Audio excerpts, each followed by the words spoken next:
Assalamualaikum warahmatullahi wabarakatuh. Pada kesempatan kali ini saya akan coba jelaskan tentang distribusi Bernoulli, binomial, Poisson, dan hipergeometrik. Sebelumnya, apa hubungannya materi ini dengan yang sebelumnya? 4 distribusi ini itu adalah distribusi peluang yang menggunakan perubahan acak diskrit. 4 distribusi ini sering sekali digunakan dalam kehidupan sehari-hari, walaupun sebenarnya masih banyak lagi distribusi peluang dengan perubahan acak diskrit yang lainnya, tapi ini yang paling sering digunakan. Nah,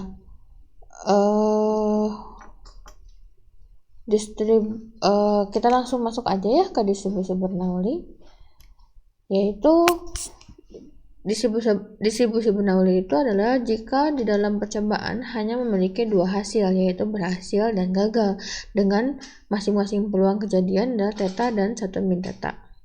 Maka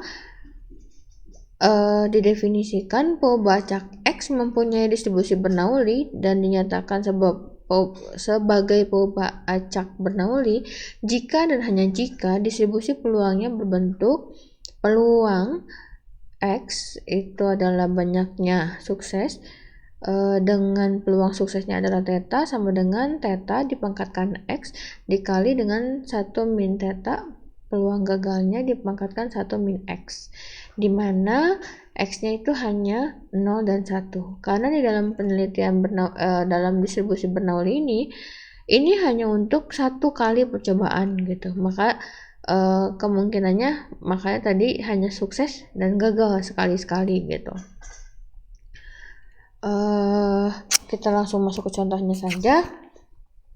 Jika seseorang sedang bertarung menggunakan dadu, A mengatakan jika dari hasil lantunan sebuah dadu muncul angka genap, maka dia akan memenangkan pertaruhan tersebut. Jika tidak, maka dia kalah. Ini kan, maka dia ada 2 kemungkinan menang atau kalah gitu kan. Nah, cuman menangnya itu pada saat dadu munculnya angka genap. Tapi pertanyaannya adalah berapa peluang dia kalah? Maka seperti biasa kita tentukan dulu peluang sampelnya. Peluang sampelnya itu ada dadu biasa ya, ada 6 sisi, itu isinya 1, 2, 3, 4 dan 5 dan 6 kan.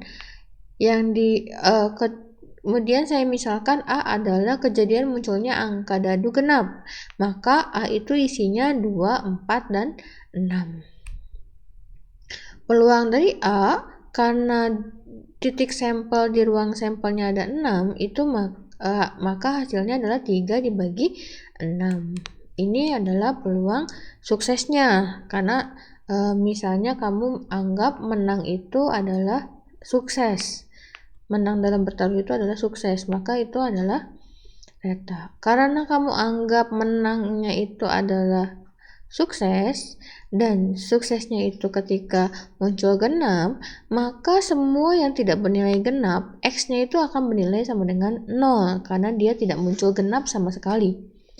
Maksud saya X1, X dimasukkan 1, X dimasukkan 3, X dimasukkan 5 itu hasilnya adalah 0.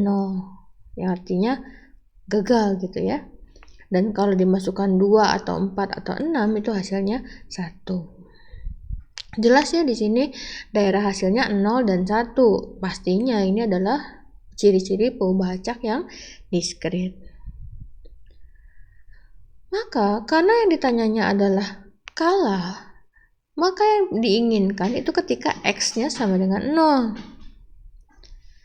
Kita substitusi ke persamaan Bernoulli, peluang X sama dengan 0 sama dengan 3/6, yaitu peluang sukses, dipangkatkan 0 karena perintahnya pangkatkan X, X-nya di sini 0, dikali dengan 1 min 3/6, 1 dikurangi yang ini, dipangkatkan 1 dikurangi X, X-nya adalah tadi 0.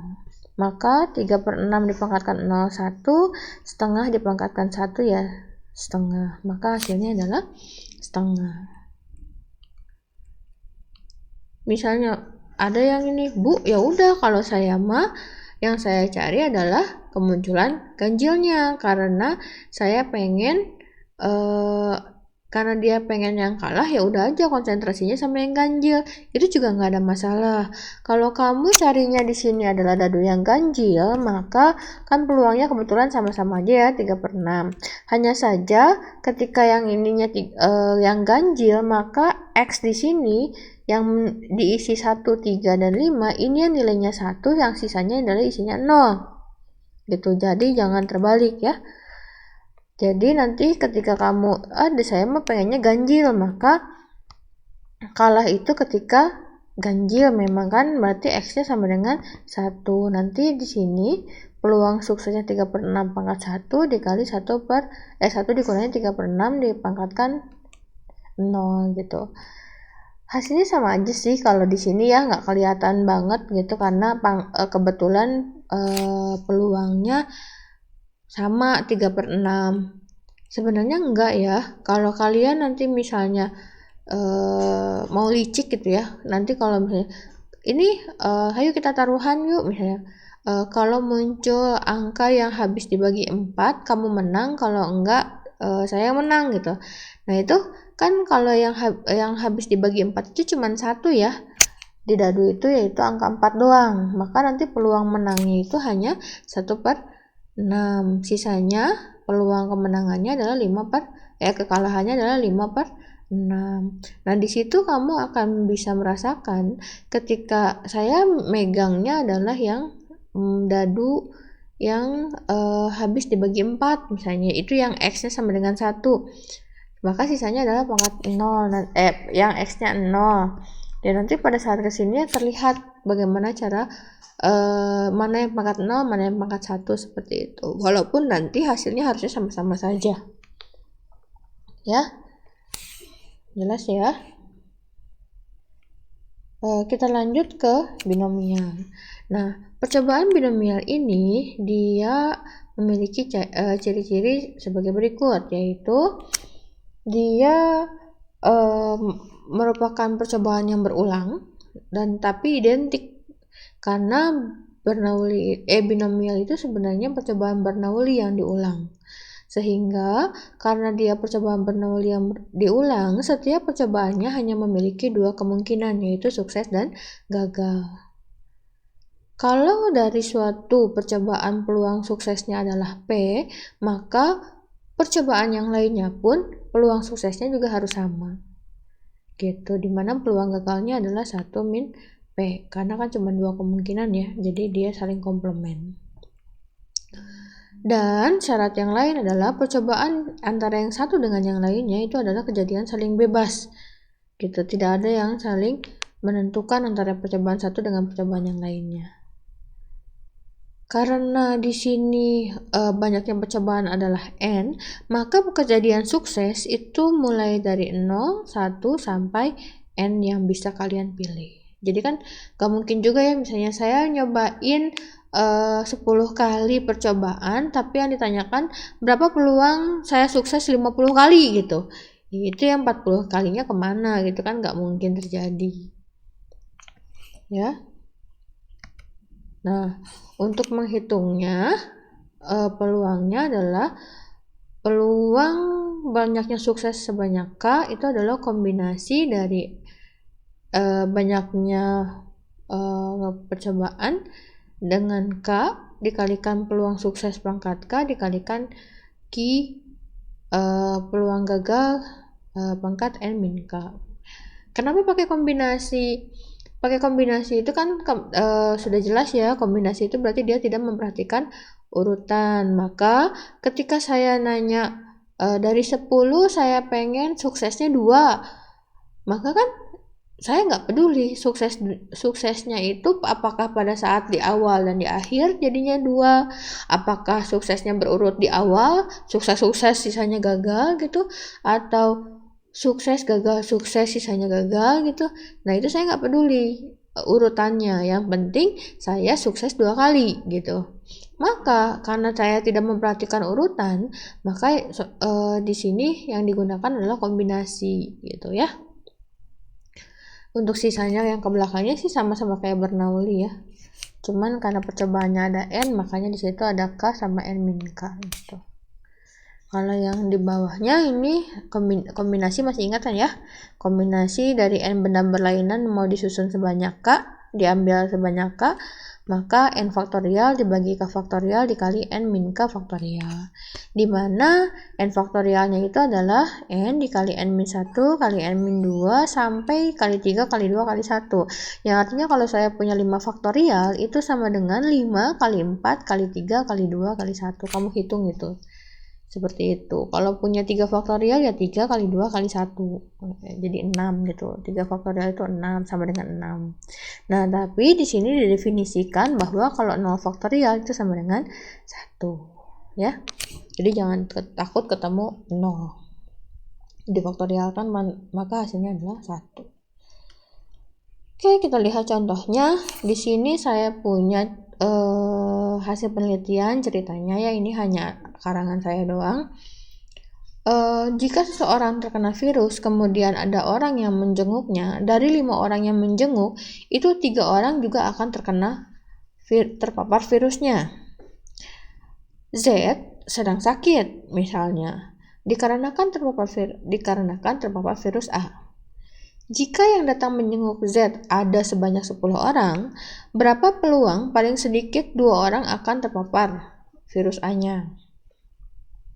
Nah, di sini yang harus kalian hati-hati adalah soalnya. Yang di dalam soal bukan banyak suksesnya sama dengan 2, tapi paling sedikit. Artinya, kalau di dalam bahasa Indonesianya paling sedikit, maka di dalam matematikanya itu adalah lebih besar sama dengan gitu. Ya, jadi pertanyaannya itu adalah peluang X lebih besar sama dengan 2. Nah, kita lihat yang diketahuinya apa saja. Tadi diketahui bahwa dari 5 orang, misalnya saya anggap sukses itu kalau terpapar virus ya, sukses terpapar virus. Maka peluang suksesnya itu adalah, tadi kan dibilang dari 5 orang, 3 yang akan terpaparnya, jadi 3/5. Sedangkan yang Q-nya itu adalah 1 dikurangi 3/5, dan tadi yang menjenguk Z-nya itu ada 10, maka N-nya adalah 10. Nah, kebayang dong ya kalau saya harus menghitung peluang X lebih besar dari 2, berarti saya harus ngitung 2, 3, 4, 5, sampai 10 gitu kan. Banyak banget yang harus saya hitung. Daripada ngitung kayak gitu, kita pakai komplemennya. Maka peluang X lebih besar dari 2 itu adalah 1 dikurang peluang X yang kurang dari 2. Nah, yang kurang dari 2 kan cuma ada 0 dan 1. Jadi 1 dikurangi peluang X sama dengan 0 dan peluang X sama dengan 1. Nanti peluang X sama dengan 0-nya, lihat tadi yang rumus yang tadi ya, pakai kombinasi 10, 0 dikali 3/5 pangkat 0 dikali 2/5 pangkat 10 ditambah kombinasi 10, 1 dikali 3/5 pangkat 1 dan dikali 2/5 pangkat 9. Maka menggunakan kalkulator hasilnya adalah 0,9983. Ya. Di sini hati-hati ya ketika kamu mau menjenguk orang yang sakit. Memang niat baik kita menjenguk orang yang sakit, tapi diperhatikan juga kesehatan kitanya tuh. Ternyata dari 10 orang itu peluang yang terpapar virus lebih besar dari 2 itu ternyata 0,9983. Artinya hampir 1, artinya hampir pasti terjadi. Jadi kalian harus hati-hati tentang virus ini. Ya, yang binomial jelas ya. Dia Bernoulli, tapi dia dilakukan berulang kali. Seperti itu. Oke, ya. Yang selanjutnya ada Poisson. Distribusi Poisson ini adalah distribusi yang memperhatikan suatu kejadian di suatu tempat atau di suatu waktu gitu. Di sini diceritakan bahwa misal mu adalah banyak kejadian A dalam waktu tertentu. Peluang kejadian A sukses sebanyak K kali adalah peluang X sama dengan K, yang itu kan pertanyaannya sama dengan mu pangkat K dikalikan E pangkat mu dibagi dengan K faktor real. Dimana K-nya sama dengan 0, 1, 2, dan seterusnya. Di sini nggak ada batasannya ya, karena di sini memang N-nya nggak ada. Nah, cuman asumsi yang kedua dari distribusi Poisson itu adalah Poisson itu sebenarnya bisa saja kita ambil dari distribusi binomial, di mana ketika distribusi binomial memiliki banyak percobaan menuju tak hingga banyaknya dan peluang suksesnya sangat kecil, yaitu peluangnya menuju 0. Maka kalau kondisi ini terpenuhi, sebenarnya kita nggak perlu pakai binomial karena cukup melelahkan ya memangkatkan n menuju tak hingga itu. Kita bisa ubah ceritanya ke dalam bentuk Poisson, di mana banyaknya percobaan dikalikan peluang suksesnya sama dengan mu-nya, yaitu banyak kejadiannya. Nah, emang Bu, yang banyak percobaan banyak itu berapa? P yang menuju 0 itu berapa? Di sini saya ceritakan ada 2 referensi yang bilang N dikatakan banyak itu ketika N-nya lebih besar dari 100 dan ketika N dikalikan P-nya kurang dari sama dengan 10. Buku yang lain bilang N dikatakan banyak juga kalau udah di atas 20 juga udah banyak, dimana P-nya itu kurang dari sama dengan 0,05 gitu. Yang mana yang harus saya pakai itu bergantung referensi saja ya. Yang pastinya percobaan binomial kalau peluangnya sangat kecil dan N-nya cukup banyak, maka mangga kamu hitung dengan cara Poisson. Ini contoh yang pertama untuk yang distribusi Poisson untuk waktu tertentu. Misal, rata-rata terjadinya kecelakaan di suatu lampu lalu lintas, maksudnya di daerah sekitar lampu lalu lintas, dalam seminggu ada 2 kali. Dengan mengasumsikan banyaknya kejadian mengikuti distribusi Poisson, tentukan peluang dalam 1 minggu tidak terjadi kecelakaan. Artinya yang ditanyanya X-nya sama dengan 0. Maka seperti biasa saya akan menentukan yang diketahuinya dulu, yaitu mu-nya sama dengan 0. Tadi rata-rata banyaknya kecelakaan itu 2 untuk 1 minggunya. Terus yang ditanyakan peluang dalam 1 minggu tidak terjadi kecelakaan. Maka X-nya sama dengan 0, saya masukin ke dalam rumus 2 pangkat 0 dikalikan E pangkat minus 2 dibagi 0 faktorial. Jangan khawatir ketika kamu menemukan penyebutnya 0 faktorial. Tadi kan 0 faktorial itu 1 ya. Jadi ini bukan nggak ada jawabannya, tapi ada hasilnya adalah 0,1353. Jadi hampir nggak mungkin ya karena mendekati ke 0. Lalu asumsi Poisson yang kedua yaitu yang dari binomial, yang mana contohnya? Yang ini. Misal saya punya data peluang seseorang yang berumur 20 tahun akan meninggal itu adalah 0,0075. Itu kan kecil banget ya. Jika ada 100 orang yang berumur 20 tahun, tentukan peluang ada yang meninggal sebanyak 2 orang gitu. Ini sebenarnya binomial. Karena kan saya cuman sukses meninggal dan gagal dia masih hidup gitu kan. Cuman peluangnya sangat kecil, percobaannya cukup banyak. Kalau saya kerjakan dalam binomial bisa-bisa saja. Maka X sama dengan 2 kombinasi 102 karena suksesnya 2 yang ditanya, terus peluang suksesnya 0,0075 pangkat 2 dikalikan peluang gagalnya dipangkatkan 98. 1 dikurangi 0,097 dipangkatkan 98 itu angka yang cukup besar ya. Angka yang cukup kecil ya, jadinya pangkat 98 itu kalkulator cukup nggak ya? Mungkin cukup aja kali ya. Tapi ya menurut saya agak memakan memori gitu. Daripada seperti ini mendingan menggunakan cara Poisson, karena soal ini memenuhi syarat-syarat transformasi binomial ke Poisson. Maka untuk menggunakan Poisson saya harus tahu mu-nya dulu, yaitu n dikalikan p. Tadi yang n-nya adalah 100, peluang suksesnya adalah 0,075, maka mu-nya adalah 0,75. Tinggal dimasukkan ke dalam formulanya, diperoleh 0,1328. Hasilnya beda kok Bu. Iya pasti beda lah ya, namanya juga hampiran. Hampiran itu kan nggak sama. Tapi kalau kamu lihat dua angka belakang komanya itu masih sama ya. Apalagi kalau kamu bulatkan 3 angka belakang koma itu kan sebenarnya sama-sama aja gitu. Nggak maksa sih, tapi kan ini juga namanya hampiran. Jadi terserah kalian sih, mau tetap dipakai di binomial silahkan, mau digunakan Poissonnya agar lebih gampang menghitungnya silahkan. Itu untuk kasus yang seperti ini. Ya, cuman Poisson bisa berasal dari binomial ketika percobaannya cukup banyak, n menuju tak hingga, dan peluang suksesnya cukup kecil. Itu untuk Poisson. Nah, yang terakhir adalah distribusi hipergeometri. Nah, untuk distribusi hipergeometri sebenarnya ini juga distribusi binomial.